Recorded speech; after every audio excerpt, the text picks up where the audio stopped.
Welcome to the Brother Sister Show Christmas Special Edition. What are we doing, Livia? We're making Christmas movies. We're going to film them. We're going to write them, film them, produce them. No, we came up with... So we liked, like, a long time ago. I don't know why we did this. I think it was for Halloween. Yeah, because I remember doing something with, like, Gary Busey. Yeah. Either way, we came up with movie ideas, and I made posters. It was fun. We haven't done that in a while, and so we thought might as well just do a Christmas version of that. And so the premise of it, because I didn't want to just do like just Christmas movies, like I wanted us to have, well, I at least have to have prompts. I can't just like come up with shit. So we're doing a remake of a classic, any classic that we want, and then an original idea. And mine, I think we both said ours are not fully formed, so we're going to try to figure it out now. Yeah. So do you want to start first? Because mine are like very up in the air as far as like, they're very high concept. Okay. They're not like good. Bring out storyboards. All right. Very abstract. Yeah. So what, do you want to do the remake or do you want me to do the original movie first? Let's go with remake. Because that one I just have a cast. Okay, that's well, fine. I mean, it's a remake, so like I'm not gonna fucking reinvent the wheel. Yeah. Okay, yeah. Let's get those over with then. The wheel in this case is the Holiday. Okay. If you haven't, maybe I should bring up because you haven't seen it, right? No, I have not seen it. A fucking classic. I'm surprised you haven't seen it because it has Jack Black in it. You would like it. So I'll read the plot so that you kind of have an idea. Two women troubled with guy problems swap homes in each other's countries where they each meet a local guy and fall in love.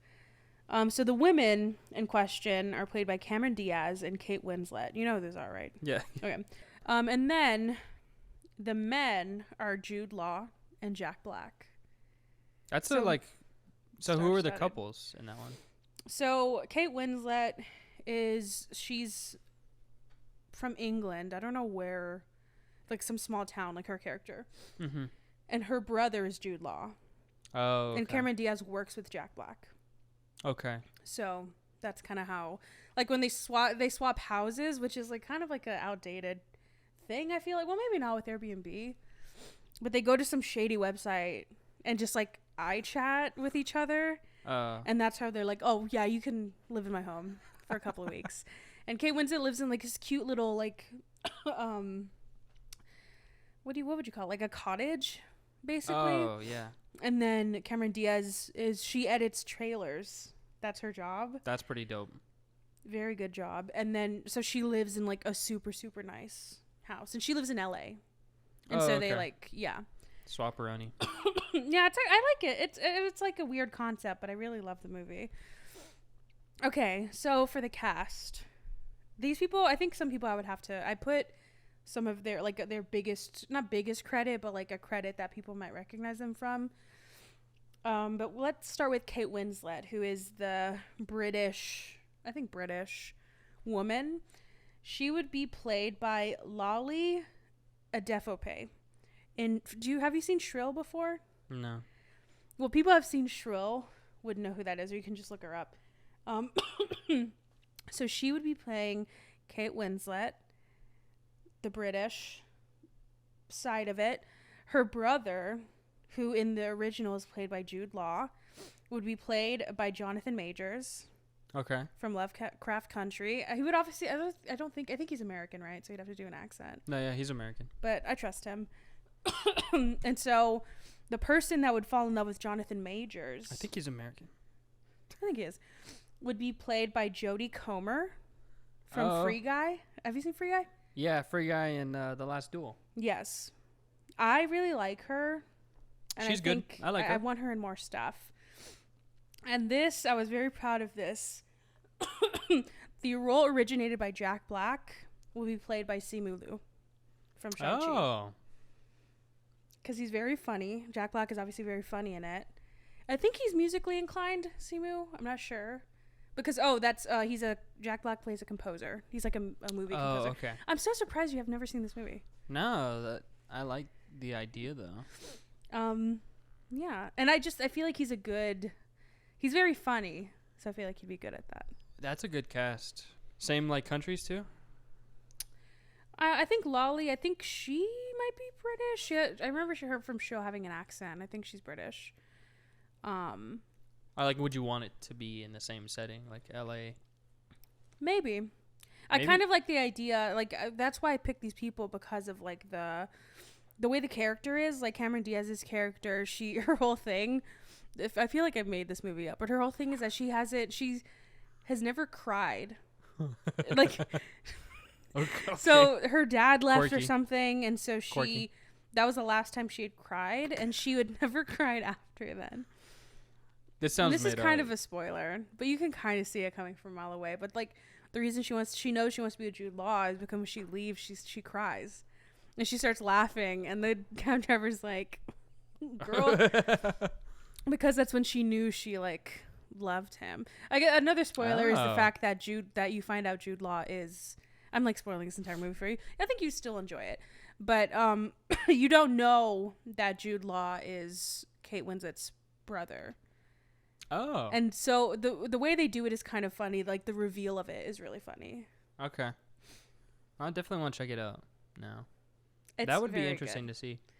But yeah, I knew I needed like an ensemble. I was going to do a family one, like the Family Stone or like. Right. Or like Christmas Vacation, but that felt too daunting to do like a family movie. Yeah. So I thought this one was good. Like just 4 people that are on the poster. That's easy to swap out.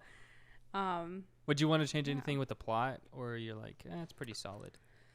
I think it's pretty solid. I think I'm sure there's some problematic things in there that I'd probably not want to include, but it does have that trope of like people knowing that they are in love after like 2 weeks, which I think you can start a relationship and be like, I want to see where this goes, but to tell the other person that you love them in like a week is still insane to me. No, yeah, completely. And I would never put that in a movie. So I would personally, I could not, in good conscience, keep that in. I feel like it fits the whole like whimsicality, or like whimsicalness of Christmas though, like Christmas vibes. You know, I just don't see the point in being like, in telling the other person I love you, when like you don't know that. I mean, maybe you do, but like you just want like a more realistic, the holiday. With those people. Like they can still end it, you know, at a God, I'm spoiling this entire movie. But they can still end it where like all the couples are together. But why do you need to add that aspect of like you're in? I just don't understand. Like the movie still works without or like, you know, I like the line too, like maybe not I'm in love with you, but like I feel like I can fall in love with you. Like I think that's still romantic. Like I feel like if we spend more time together, then I'll fall in love with you. Yeah, like I see a future. Yeah. Yeah. Like you can be honest with the person. You don't have to tell them you're in love with them. Like that's a red flag to me. I mean, I don't have to go into the aspect of like, or the concept of love bombing, but that's just like screams red flag to me. I mean, does it not? Yeah, no, yeah, definitely, especially in West Side Story. But I don't know. I like you're saying, I don't want to take the whimsy out of Christmas movies, but like it's hard to not think that when you're like, well, you've known each other for like 2 days. Yeah, it is glaring when you see that in the movies. Yeah. So I just want something more realistic and something that doesn't take you out of it. That's a good remake. I'd watch that. I'd invest. So my remake, I thought about doing Nightmare Before Christmas, but I was like, no, there's no way. Live action. That's what I was thinking. But I was like, Timothée Chalamet as Jack Skellington. No. What I want to do is Just Friends. Okay. So that's what I rewatched at the beginning of December. So I want to do Just Friends. Because I feel like that's a perfect movie, where you can see where Ryan Reynolds like became that character that he just never got out of. Like even in Free Guy, he's the same character. Just that like. Yeah, you know who he is in Free Guy? He's, you know, when he's like, I'm gonna be the biggest pussy she's ever seen. That's yeah. That part of the movie, that's just Free Guy. Well, like that same characteristics that we just see all the time, where like it doesn't feel like he's acting. Like he's just Yeah. smart ass, like just quick with so then that must be a challenge to recast then, unless you're like, we'll just keep him in. No, I want to keep him in. Oh. The whole thing is, Okay. I want this to be his last role where he's Ryan Reynolds. I want this to like and then he end dies. it. I'm kidding. So I don't know what the plot would look like. Like maybe, because I think we Interesting. leave off where they like get back together. I think they move to L.A. He becomes like an actor, and then like that's like the main plot point is where he's like typecast himself to a point where he's like stuck in it in real life, and the girl, I don't remember her name, is like I'm done with this, and he has to come back to his roots and figure out that Ryan Reynolds is just a character, and he needs to stop playing it. Whoa. Okay. Full circle, and then where does Christmas come in? it's like around Christmas, Okay. I don't There's know. a Christmas tree in one scene. Yeah. I don't know. Maybe there's maybe like it's the Christmas spirit that gets him out of this funk. Maybe he lost that sense, that spirit, and he needs to get it back. What if it turns into like a Christmas Carol, where he? Oh yes. Well, do you want him? What do you want the lesson to be? Do you want him to learn that he should? So let's say that Ryan Reynolds he plays the same character because he thinks if he doesn't, movies are not going to sell and he's not going to be rich and famous. And so maybe the ghost of Ryan Reynolds' past or something comes and like shows him what each movie would have looked like if he was actually like trying to act. That would be good. Or like act as a different person. Yeah. That would be good. It doesn't even have to be Just Friends. I think this is an original movie. Okay, but I know. Just Friends. But in the universe of Just Friends. Yeah, in the universe. Like I want like Dusty Dinkelman to go in the background or something like we were talking. Got it. But yeah, so that's my remake. Ooh, that's interesting. That's meta. Yeah, super meta. I don't know who else would be in it. So it doesn't. What if really matter. what if you recast the lady that played what was it, Jamie? Jamie Calamino. What if you recast her as Blake Lively? Oh, okay. But you just don't say anything about it. You're just like my wife, who's always looked like this. No, because I feel like that's a very Ryan Reynolds thing for him to say. Well, then at the end of the movie, what if it turns back into Jamie? She comes back. Oh. Okay. I'm liking this. Like, what if he becomes the whole thing is that he went back to his roots and Just Friends, but then during this reboot, he see that switched over to Blake Lively, and then it goes like he back. became more Hollywood instead of going back to his roots, which like was the whole point of that movie. Yeah, I want to undo everything in that movie. But that is kind of that is interesting, because are we just gonna assume that he like that movie, the moment that we saw was the instant change in his life and he never actually went back? That's true. It's possible that he could make it seem like he's gonna make all these changes and then nothing happens. Yeah, instead of his like goal in life to becoming like getting out of the friend zone, it's like he wants to be just himself. Himself. I think the fun way to recast it though is you can do that to every character. Like his brother, you can recast him as like Andrew Garfield or something, or like Tom Holland, like one of the Spider-Man, and then his mom is Meryl Streep now. Yeah. That would be funny. But Anna Faris is always the same. Like you cannot recast her. No. Yeah, that toothpaste scene is insane. So that's my remake. I think that'd be pretty fun. Indiegogo is starting pretty soon, I think, for that one after this discussion. Cause I mean, if you write a script, how was he gonna say no? Because that'd be the end. Yeah, I was gonna say it's kind of like that is kind of a harsh thing. Can you imagine being Ryan Reynolds and reading that, being like, "You need to stop." It's like, I don't even know you. Like, what do you? And this is your retirement movie, and he's like, "I've never who are you?" Stop. I've been thinking about this a lot, Ryan, and I feel like you need to change. I feel like a one-man intervention. He's like, "How did you get into my house?" He thinks I'm. He thinks I'm pitching a movie, but it's like just an intervention. That's funny. Dang. But yeah, I like it. What's your original movie? Okay, so this one I have a concept. I don't really have any sort of like plot. Well, kind of, or cast. I do know that I want Ari Aster to direct it, so you kind of know where this is going to be a Christmas horror movie. Oh, I like that. Like Krampus vibes? Kind of. So that was the inspiration where I it's insane to me that there's not like maybe there are, but there's not like 500 Krampus movies because Krampus is insane. There are a couple I've seen. But they're like more like very with bigger budgets though, and not Adam Scott. Like what was that choice? But Krampus is fucking insane. Like, and that could have been scary, like way scarier. There's a lot of like I feel like wild, like just non-American traditions for Christmas. Exactly. So that was my starting point. I think I looked up Christmas superstitions. Yeah. And so I found something called first footer. I don't know if you ever heard about this. The shoe thing, right? No, I don't know if there's anything to do with it. Oh. But no, it's a person, a first foot.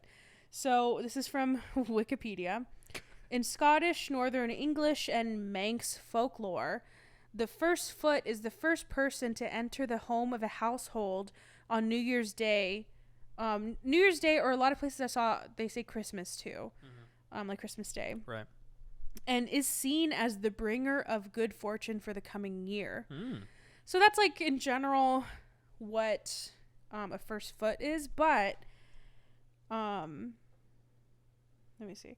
So, more information about the first foot. So, the first foot doesn't enter the house empty-handed. Any first footers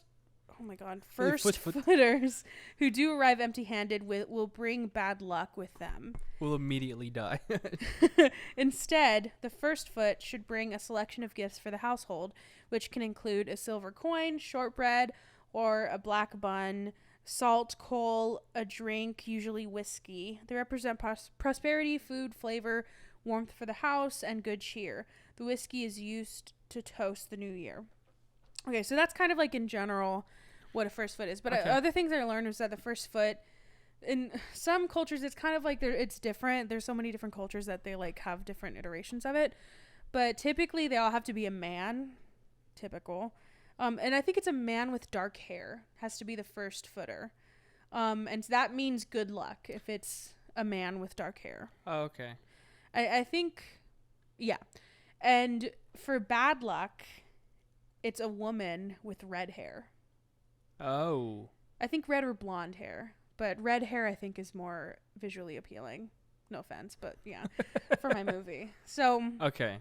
So in my movie, I was thinking that I like this idea of like, when I read the good luck thing, I was like, that's kind of interesting. Like a first footer. I don't know if it's like just a random person or somebody in your family. Right.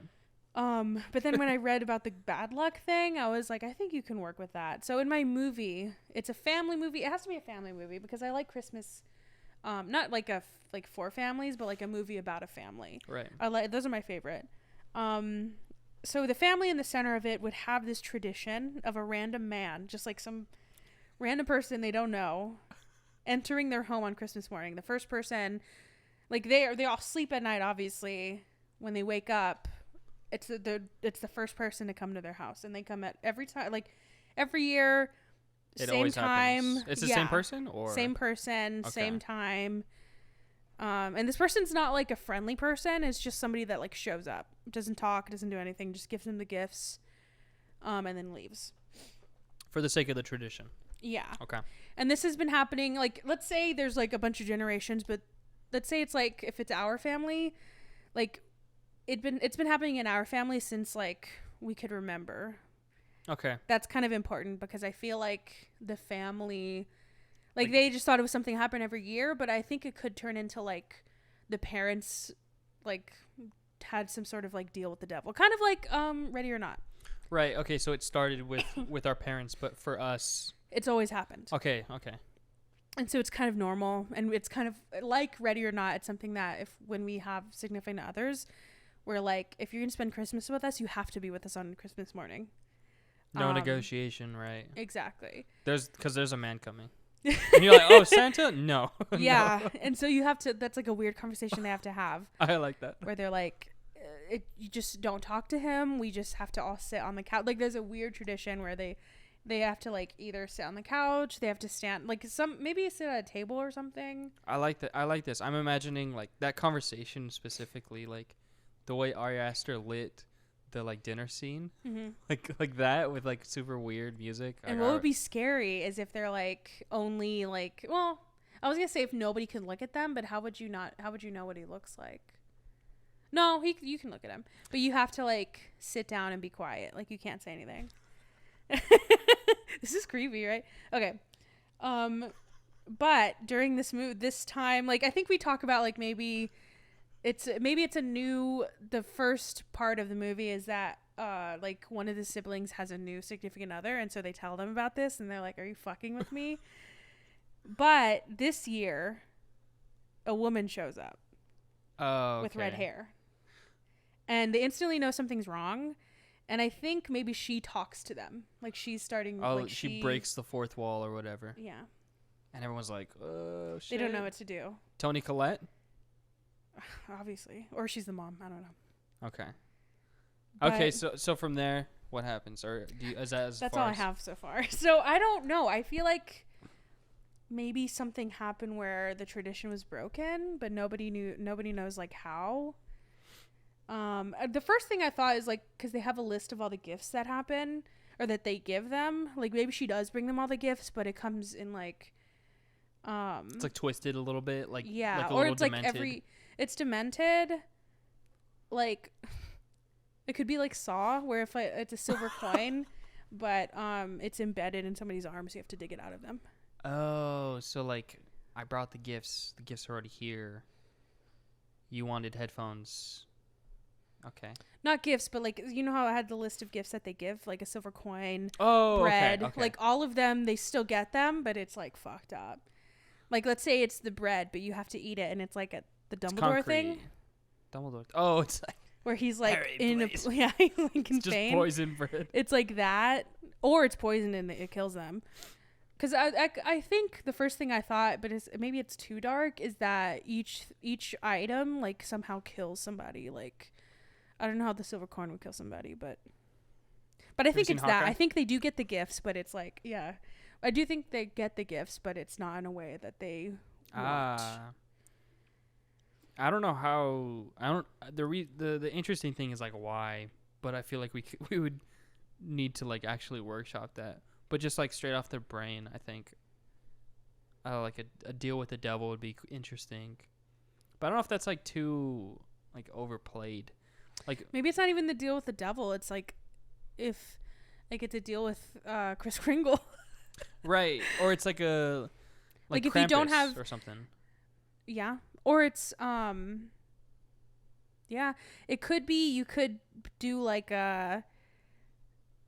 maybe like a 1 year the family couldn't afford Christmas gifts, and so or no, maybe not, maybe it wasn't that, maybe one of the kids 1 year was naughty, and so you know what happens to naughty Krampus was kids? like, well, I'm gonna fucking I'm gonna kill him, and they were like, no. Wait a minute. What about we invite one of your servants into our household? Maybe there's no deal though. Maybe that just happens every year. Right, it just started happening, and yeah. Maybe they tried to stop it, but then like they tried to kill him or something. Or maybe everybody's been nice, and then this 1 year somebody's been naughty. I don't know. And it's like trying to figure out who the hell did something wrong. Ooh. Or maybe they have to keep getting a gift, the like torturous gifts, until somebody admits what they did. No, what I'm saying is that if you're nice, then you get good luck. Like if your entire family, it maybe the whole theme is that what you do affects the people that you love. So if everybody's nice that year, exactly. If everybody, so Ari Aster's he's the perfect guy. He's like, oh, just remake Hereditary, and I'm like, exactly. So everybody's been doing well, and like nice can just be, it doesn't mean like if you steal then you know whatever, like you have to do something really really bad, right? And so what happens is this first footer comes, and it's a woman, and so it means bad luck, as you know, in every scenario. If a woman shows up, it's bad luck. No, I'm kidding. You heard it here. Livia thinks women are bad Yes. luck. Yes, exactly. So I think what would happen is that this year, because the women came, that means that somebody did something bad, Yeah, right. Okay. like yeah. really bad. And it's just like figuring out. Okay. And so I like each, that. let's say each hour or something, the lady's like, so I have 7 gifts. So you have 7 hours for the person to admit not only what they did, or not only who it was that was naughty this year, but what they did. And you have to tell everybody. And I'll wait. Exactly. And so, they've never had this happen before. Because you would think, like, well, why wouldn't it just end, like, right then? Why wouldn't the person just say it? But because, 1, it's really, really bad. And 2, because they've never seen this before, so they're kind of like, well, this could be bullshit. But then, after the first hour's up, somebody has to dig a fucking coin out of dad. Yeah, out of their And then maybe spinal at the cord or end they something. figure out that it's either, I don't know if it's more interesting or if it's too obvious that it's the newer significant other. Yeah, I was just thinking that. It's probably too obvious. Probably too obvious. Because I feel like that would be the first suspect because, like, they're the one being introduced. That would be a good conflict to be like, well, it's obviously her. She's new. Or maybe, like, it is her, but it's not as bad. Like, she cheated on the person, but that's not what it was. It was, like, murder. Oh, that would be interesting that nobody knows what it is. And so everybody's admitting all the shit they've done. Yeah. No, I for sure it would be murder. Yeah, okay, so the significant other thinks it's her cheating or Yeah. him cheating, whatever. Yeah, one of the kids is like, I don't know. I embezzle at work. Right. Like, it's like all this stuff. Or another interesting ending would be that nobody did anything, and it was just like, Krampus just was bored. or it's just not that they were bored, but it was just a lesson. Like, maybe Appreciate the what you family, got. well, maybe the family had been just like having a bad year. Everybody was like, you know, like having arguments with each other, and they didn't appreciate something like that. I don't know. Well, now Dad doesn't have an arm. Yeah.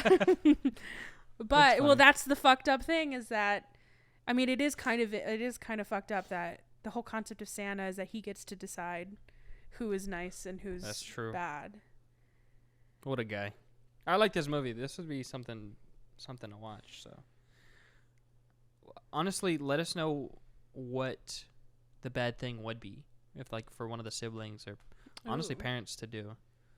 That would be fun. So, either like.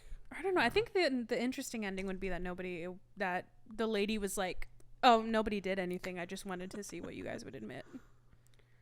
I think that would be interesting, especially after like if it's Ari Aster, it's going to be like, he's making like a 3-hour movie right now. I think so. So like after the 5-hour movie, everybody, you know, is like you said, has like no limbs or has like been tortured, and they've admitted all the shit they've done, and she's like, I just wanted to see how far you guys would go. That would be fucked up. Well, mine's not as exciting. Sorry. No, that's fine. We'll make it exciting. What was it? So I kind of want to. I was watching Elf, like I said earlier. Mhm. So it kind of inspired by that, but also inspired by Little Nicky, the Jesus. instant classic. Okay. So, and I've just been watching Keanu Reeves on his like insane press tour Mm-hmm. for Matrix, the upcoming one. And it's just like, he's just so charismatic. So I want this to be a Santa Claus origin story Mm-hmm. where he is a young, Keanu? No, not young Keanu. He's a young Kris Kringle. No, but it's Keanu Reeves. Yes, Keanu Reeves. okay. Sorry. Just because he's like super charismatic. Yeah. So it's like him becoming Santa Claus, like the Santa Claus that we all know and love. Yeah. The classic guy, you know. So the idea is that it's like kind of like also kind of like Rise of the Guardians, like how all of the different, Oh, yeah. Who's that? like Easter Bunny, Tooth Fairy, like all that Mhm. kind of. I want like this new generation that we all like now appreciate. Like a more modern one, like their origin story. So I imagine all these families, there's like the Christmas family, like each holiday has a family, and they're all really close friends. And the elders of their time are like kind of getting like old, and they're like can't do their role, they can't function. So the idea is they're like passing down the mantle of Keanu Reeves is gonna become Santa Claus, and he's like kind of stuck because he doesn't necessarily want to do that. He wants to do something else, but he doesn't know what it is. So I want him to go on his journey with all these other people, or maybe so like not Noel. With all these people. Sorry, I'm sorry. It kind of is, right? Yeah. No, what kind of? Not really. Well, he like doesn't want to be Santa, but no, he doesn't necessarily not want to be Santa. He just doesn't want to do it the way that his dad did. Yeah, because it's like more traditional. Like he wants to be more modern. Damn, this is that movie. No, I don't think so. But I also want to integrate more so the other families. Like I want Daniel Kaluuya to be the Sandman. Okay. That would be cool. Easter Bunny, I don't know. Tooth Fairy, I don't know. But like they're all going through the same thing, so they all go to, I don't know, like Chicago or somewhere. I don't want to do New York because I don't want to do New York because that's like too cliche. Yeah, go to I don't know St. Louis.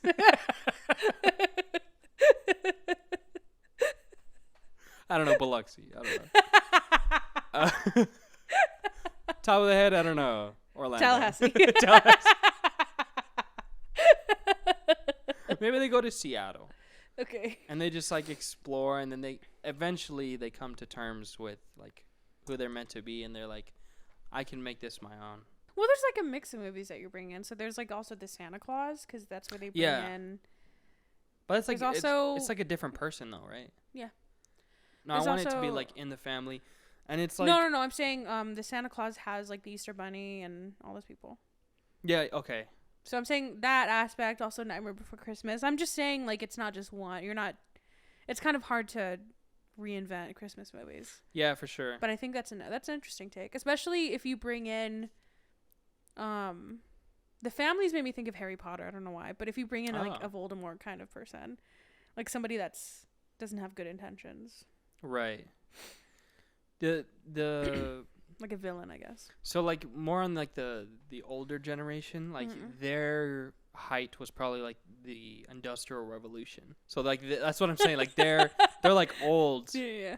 And like it's time for them to take over. So I think that would be a solid movie. I don't know what else we have to add to it. I did see that there's this one movie that's really bad on Netflix called Santa Girl. It's as bad as you would think. But it's as bad as the one that you're talking about. No, it just sounds bad, right? Santa Girl. But she has to take over. It's kind of like this actually, where her dad is Santa and she has to take over for him. But the interesting part of it, which I don't know if you would bring this in somehow, is that interesting is if you've seen this movie and you're hearing how I'm talking about it, I think you'd be like, what the fuck are you saying? It's like basically a Hallmark movie, and I'm like, well, the concept. This is high art. You remember Ned's Declassified? The main guy is in this movie. Ned? Yeah. Oh, okay. I don't know. There's a scene in it that makes me laugh so hard every time I see it. Anyways, she's in an arranged marriage, because like it's almost the same thing where it's like a kind of like if there's families. We only cover Santa in this one and Jack Frost, and I think the Tooth Fairy's in this one too.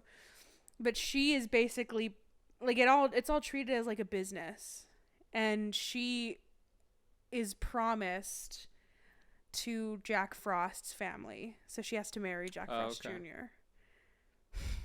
What I don't know what I was saying. Well, I was saying like you could do. It doesn't have to just be like, the fact that they're friends and they're trying to figure it all out together. You can like do some sort of like what if like the Easter family like really hates Easter. Oh, they want to switch. That'd be interesting. Maybe instead of Keanu Reeves becoming Santa, he's like, I really want to try.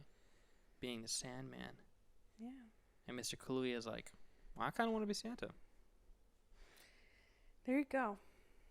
That'd be cool. I'm just saying there's like other things you can do with it. Because like, I think there's like a contract they had to do that. And then if they fall through on the contract, then Jack Frost gets to he gets to be Santa.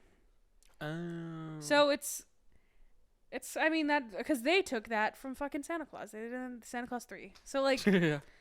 I'm just saying there's like different ways you can like mix that up. Or what if it's like Shrek, where he's like, I don't want to be king, so who else is an heir? And he has to go find fucking Justin Timberlake. So it could be that they have to go and they're like, well, what if we just get a human to do it? Well, they're humans. That's the thing. Oh. Well, what if we get like a person that's not in any of these families? Like, why does it have to stay within this family? That's true. Why can I That'd be interesting be an actor? Maybe it's just like all of this. It's a culmination of all these movies. That's what I'm saying. It's not... Little Nicky discovering humanity. And I've never seen Little Nicky, so I don't know. Well, that's on you, honestly. What are the names of these movies? Oh, shit. I think that's the hardest. Maybe if we leave it up to the viewer and we get like, I don't know, my idea is if people watch this, we'll come up with like a best 3 and then they'll come up with the name of it or like vote for it for each of them and then you'll make the poster once that's done. Yeah, we can. I have an idea for mine, but should I keep it to myself? No, you could throw it out into the ether. Well, I mean, if it's called First Footer, I would just call it First Foot. I think that's it, right, for our Christmas. Yeah, I think we come up with solid ideas. Let us know what Christmas movies you'd like to see being made, like original ones. Or a remake. Yeah, or a remake. Remake. Huh? I said a remake. A remake. So like you said remake. A remake. Or a remake, if you will. Merry Christmas to those who celebrate. Happy holidays.